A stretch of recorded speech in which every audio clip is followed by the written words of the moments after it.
नमस्कार दोस्तों, मैं अंकुर उपाध्याय स्वागत करता हूं आप सभी का एक बार फिर से अपनी नई वीडियो में।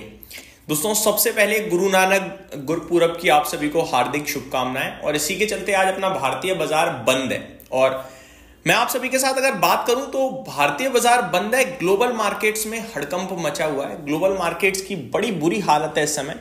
लेकिन पहली बात और क्लियर स्पष्ट शब्दों में आपसे कहना चाहूंगा कि जो कुछ दुनिया में हो रहा है उसका रत्ती भर इंपैक्ट भारत के बाजार पे नहीं पड़ेगा।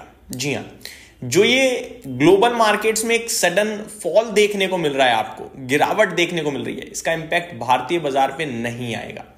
इसलिए नहीं कि हम स्ट्रांग या वीक हैं, आप सभी को पता है, हम सभी को पता है कि हम वीक हैं, हम चले ही नहीं, हम गिरेंगे भी नहीं। मेरा मेजर जो मानना है वो ये है कि जो दुनिया भर में हो रहा है वो हो रहा है अमेरिका की वजह से। अमेरिका में जो हो रहा है वो उनके आईटी स्टॉक्स की वजह से है और उनके आईटी स्टॉक्स में ओवर वैल्यूएशन या जो भी फोमो कह लीजिए या बबल कह लीजिए वो बना है, इसलिए वहां पे गिरावट हो रही है। भारत में तो आईटी स्टॉक्स की धज्जियां उड़ी पड़ी हैं, तो यहां किस बात का उसका टेंशन लेना है ना। जो चीज हम बिल्कुल है ही नहीं हमारे आसपास तो हम उससे थोड़ी डरेंगे। तो मैं शुरुआत दोस्तों आज भारत के बाजार के साथ ना करते हुए अमेरिका के बाजार के साथ करना चाहूंगा। कल अमेरिकन मार्केट्स में गिरावट आई और अच्छी खासी आई है, स्पेशली नेस्डैक में। कल नेस्डैक इंडेक्स 2% से ज्यादा गिर गया दोस्तों, करीब 486 पॉइंट्स की गिरावट थी। हालांकि डाउ जोन्स भी करीब आधा % नीचे बंद हुआ है, लेकिन नेस्डैक में 2% की गिरावट बड़ी गिरावट है। S&P 500 1% नीचे था, रसल 2000 2.25% नीचे था और कल अमेरिका का विक्स करीब 10% उछल गया। ये अपने आप में एक अलर्ट का संकेत है। अब आप सोच रहे होंगे ऐसा क्या हुआ है, क्या आईटी बबल, क्या आईटी बबल? तो आईटी बबल की खबरें अभी नहीं, करीब आज से 3 हफ्ते पहले शुरू हुई थी। मैंने टाइमली आपके साथ डिस्कस भी करा था, जिसमें मैंने कहा था कि भारत को लेकर कोई आईटी बबल नहीं सोचेगा। अरे हमारा इन्फोसिस आज से 3 साल पहले 2000 लगा चुका है, अभी 1500 पड़ा है, क्या बबल? हमारे यहाँ कोई बबल ही नहीं है। आईटी स्टॉक्स में बबल बना है अमेरिका में, और उन आईटी स्टॉक्स में जो ये एआई से रिलेटेड है, बबल ही है भैया। मतलब ऐसे ऐसे मार्केट कैप पे कंपनियां पहुंच, पूरे हमारे देश की जो सबसे बड़ी कंपनी है रिलायंस इंडस्ट्रीज, इतना मार्केट कैप तो उनकी कंपनियां एक एक दिन में ऊपर नीचे कर रही हैं, सोचो आप। तो बहुत बड़े लेवल पे मूवमेंट आ रही है। अभी मैं आपके साथ बात करूं अगर नेस्डैक इंडेक्स की, तो गिर बेशक गया है 2%, लेकिन लाइफ हाई से ज्यादा दूर नहीं है। 23,900 का लाइफ हाई इसने भी कुछ ही दिन पहले लगाया है, 23,900 के समथिंग का। और अभी कहां पे खड़े हैं आप सभी देख ही सकते हो, 23,300, यानी 600 पॉइंट के करीब की गिरावट आई है।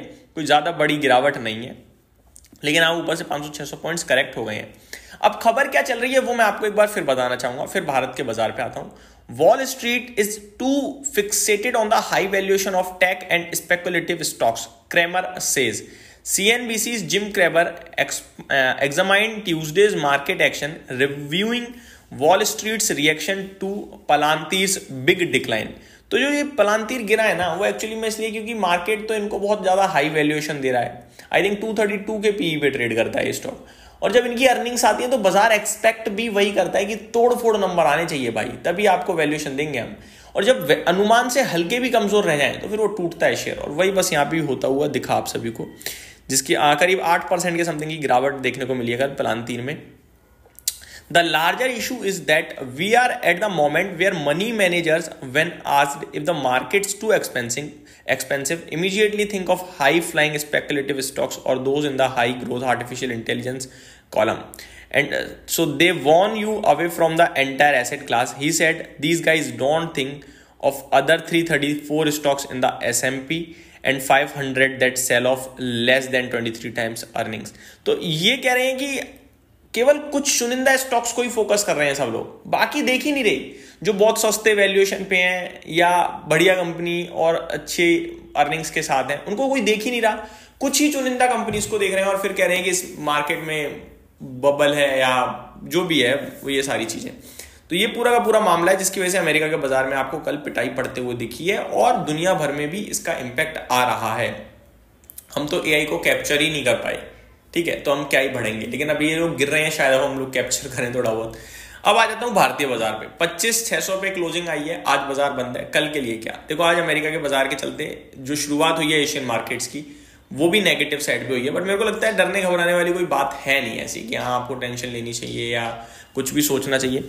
मेरा मानना ये है कि जो आपका बाजार है वो एक रेंज में चल रहा है, ऊपर की तरफ जा रहा है, सिंपल है। बस पोर्टफोलियो अभी हम साथ कैरी नहीं कर रहे हैं, पोर्टफोलियो वहीं पड़ी रह गई है, इंडेक्स जा रहा है, लेकिन इवेंचुअली टर्न अराउंड आएगा।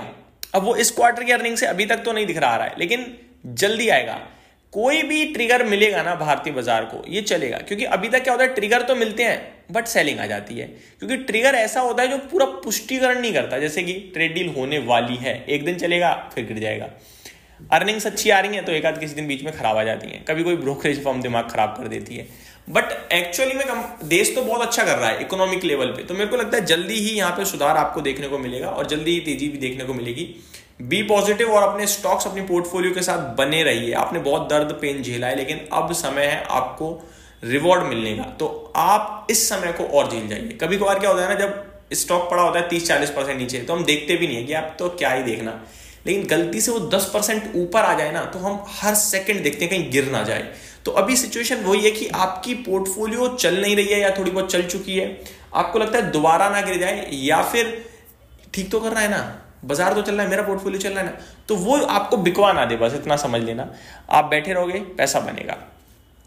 आगे बात करूं दोस्तों, तो रिजल्ट कैलेंडर में आज भी काफी सारी कंपनीज के नंबर्स आने हैं। मैं एक बार नाम डिस्कस करता हूं। Sun Pharma, Grasim Industries, Britannia Industries, Aurobindo Pharma, Tube Investment, Embassy Office REIT, Blue Star, Astral, Delhivery, Honeywell Automation, Motherson Wiring, Mindspace Business, Piramal Pharma, Syngene International, Asahi India Glass, the Ramco Cement, Redington, Deepak Fertiliser, BEML, और बड़ी लंबी list है। मतलब आज छुट्टी जरूर है लेकिन कंपनियां काम कर रही हैं, ये हमें क्लियरली दिख रहा है। काफी सारे स्टॉक्स हैं जिनके आज रिजल्ट्स आने हैं, दिन के दौरान मैं आप सभी के साथ डेफिनेटली डिस्कस करूंगा।